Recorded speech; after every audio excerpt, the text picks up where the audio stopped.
नमस्ते। जैसे कि आप जानते हैं हमारा सीरीज़ चालू है treatment for rheumatoid arthritis disease. मैं फिर से आपको बता देती हूँ हम इस सीरीज़ में कौन से ट्रीटमेंट्स कवर करने वाले हैं। हम लोग ने ऑलरेडी एलोपैथिक देख लिया है, होम्योपैथिक, आयुर्वेदिक, नेचुरोपैथिक एंड सात्विक। मैं बताना चाहती हूँ इस वीडियो में कि ये हर एक ट्रीटमेंट बहुत ही अच्छा है अपने अपने जगह में। एलोपैथिक अच्छा है, होम्योपैथिक ट्रीटमेंट अच्छा है, आयुर्वेदिक ट्रीटमेंट अच्छा है, नेचुरोपैथिक भी अच्छा है एंड सात्विक भी अच्छा है अपने अपने। पर कुछ लोगों को अच्छे एक्सपीरियंस होते हैं, कुछ लोगों को अच्छे एक्सपीरियंसेस नहीं होते। हर एक ट्रीटमेंट में कुछ ना कुछ एडवांटेजेस होती है, कुछ ना कुछ डिसएडवांटेजेस होती है। अभी हम देखेंगे आज के एपिसोड में होम्योपैथिक ट्रीटमेंट मेरे एक्सपीरियंस के हिसाब से और मेरा लिमिटेड नॉलेज के हिसाब से।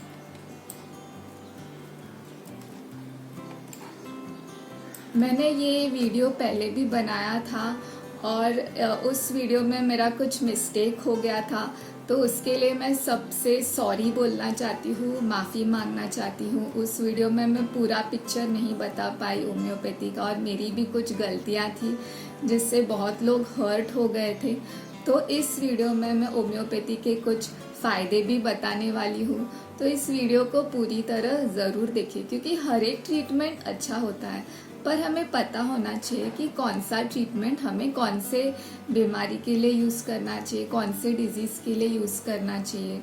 जैसे अभी कोरोना वायरस फैल चुका है, तो इसके लिए हम ये जेंटल फॉर्म ऑफ हीलिंग जैसे होम्योपैथिक ट्रीटमेंट नहीं यूज़ कर सकते, तो उससे बढ़ जाएगा, राइट। तो इसलिए हम थोड़ी जानकारी लेंगे। और हाँ, मैं ये भी बताना चाहती हूँ कि मैं होम्योपैथिक डॉक्टर बिल्कुल भी नहीं हूँ और आपको इसके बारे में डिटेल में जानना है तो आप ज़रूर किसी अच्छे होम्योपैथिक डॉक्टर को कंसल्ट करें।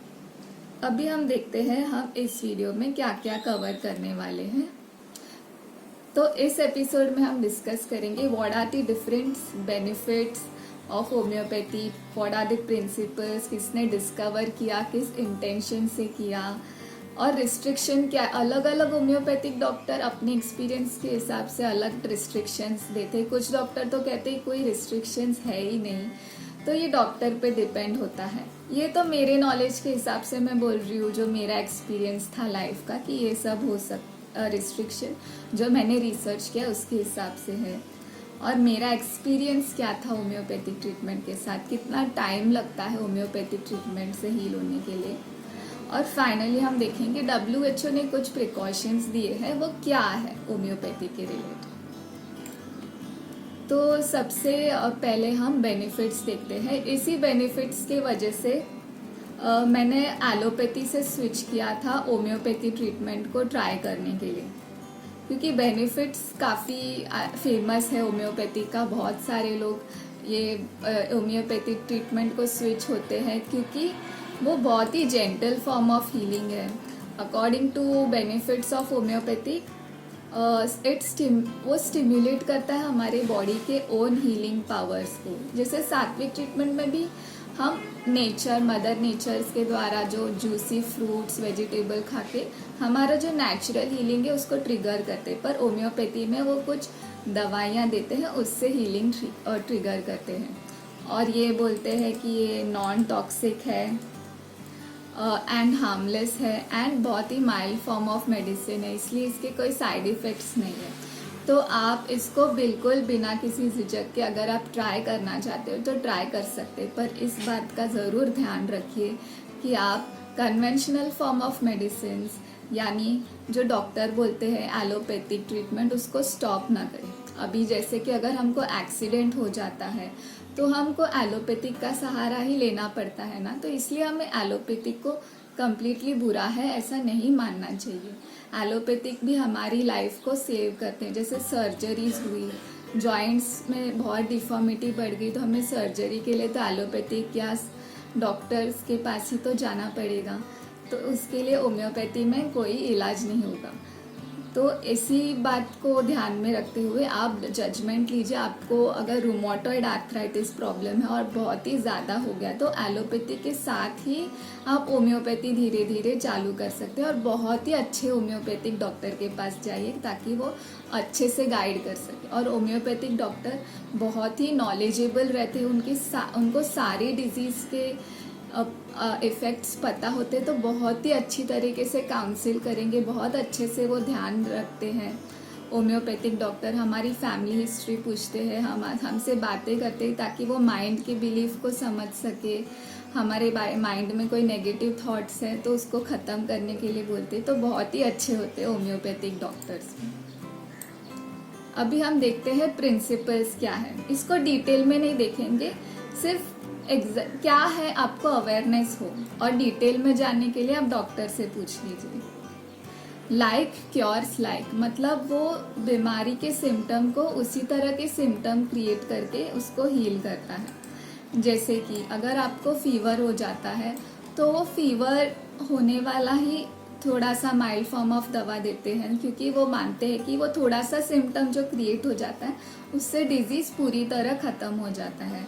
और स्किन इन्फेक्शंस के लिए वो बी वेनम्स का क्रीम देते हैं, और ये सब वो देते हैं ताकि वो नेचुरल डिफेंस सिस्टम को ट्रिगर कर सकते हैं, ऐसा होम्योपैथी का मानना है। तो अगर आप जॉइंट्स पेन के लिए जाते हैं तो वो ऐसी दवा देंगे जिससे थोड़ा सा जॉइंट पेन बढ़ जाएगा स्टार्टिंग में, पर वो कहते हैं कि उससे ही वो इलाज हो सकता है।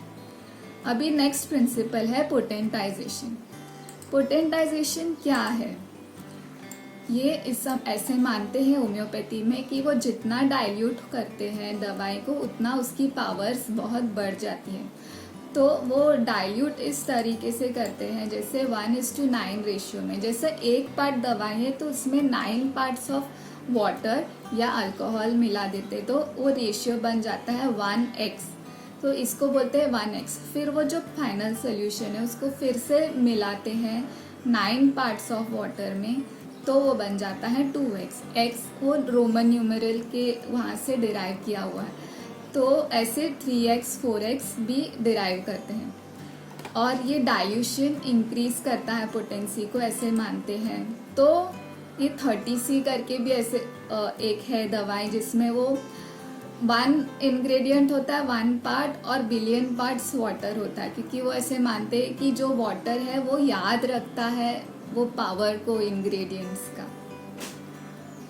और मेडिसिन फॉर्म्स क्या है, जैसे वो शुगर की छोटी छोटी गोलियां रहती है, स्वीट होती है, मीठी होती है, तो वो देते हैं छोटे छोटे दाने। इधर वो लिक्विड ड्रॉप्स भी हो सकते हैं या फिर क्रीम्स या जेल भी होते हैं। अभी हम देखते हैं ये डिस्कवर किसने किया homeopathic treatment. Homeopathic treatment discover किया है सेमुएल हैनेमन ने 18th सेंचुरी में। ये बहुत ही नेक इंसान है, नेक इंसान थे, क्योंकि इन्होंने बहुत ही मतलब ये लोगों की हेल्प करना चाहते थे। उनको अच्छा नहीं लगता था कि सर्जरीज या इंजेक्शंस के द्वारा लोगों को ट्रीट किया। जैसे non invasive way to heal इन्होंने फाइंड किया, क्योंकि ये ऐसा एक ट्रीटमेंट ढूंढना चाहते थे जिससे ऑपरेशन या इंजेक्शन ना देना पड़े, ऑपरेशन ना करना पड़े और बॉडी ऑटोमेटिकली हील हो जाए अपनी ही हीलिंग पावर से।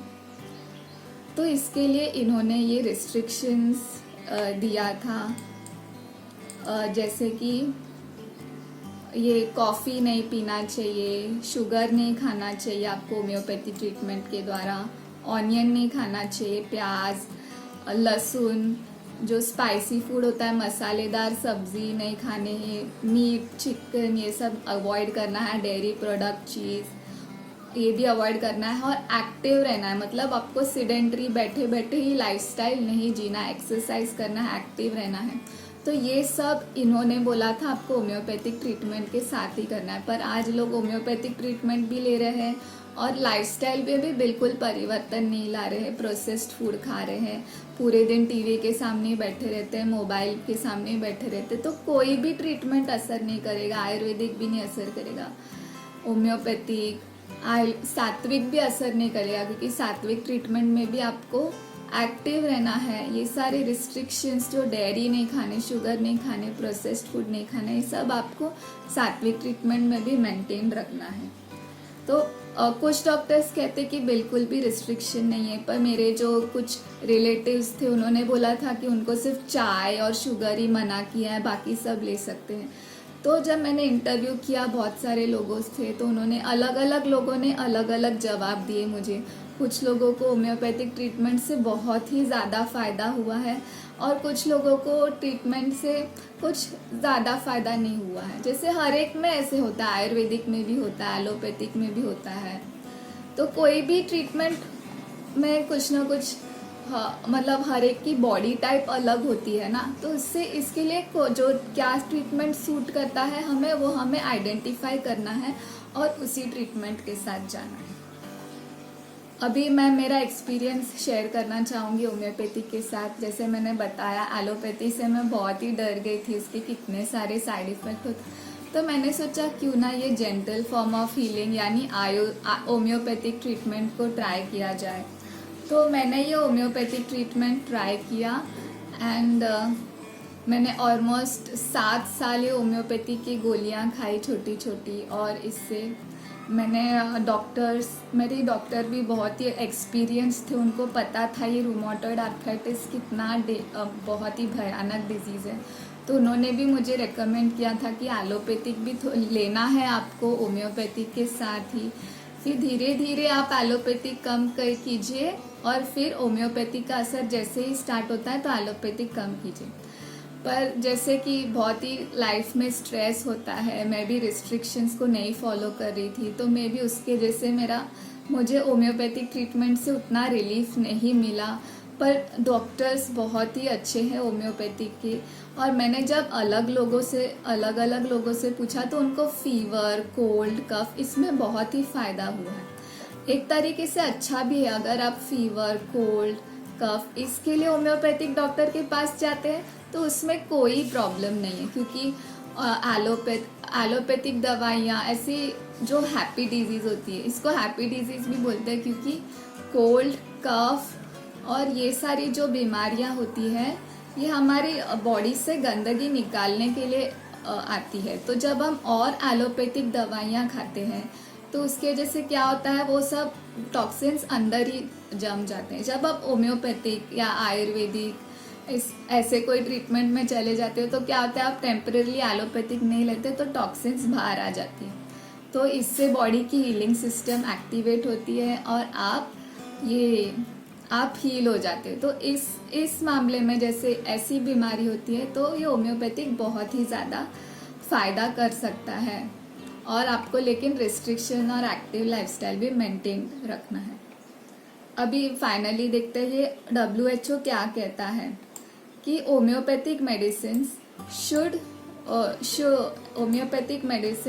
Should not be used for treatments like TB, HIV, malaria etcetera.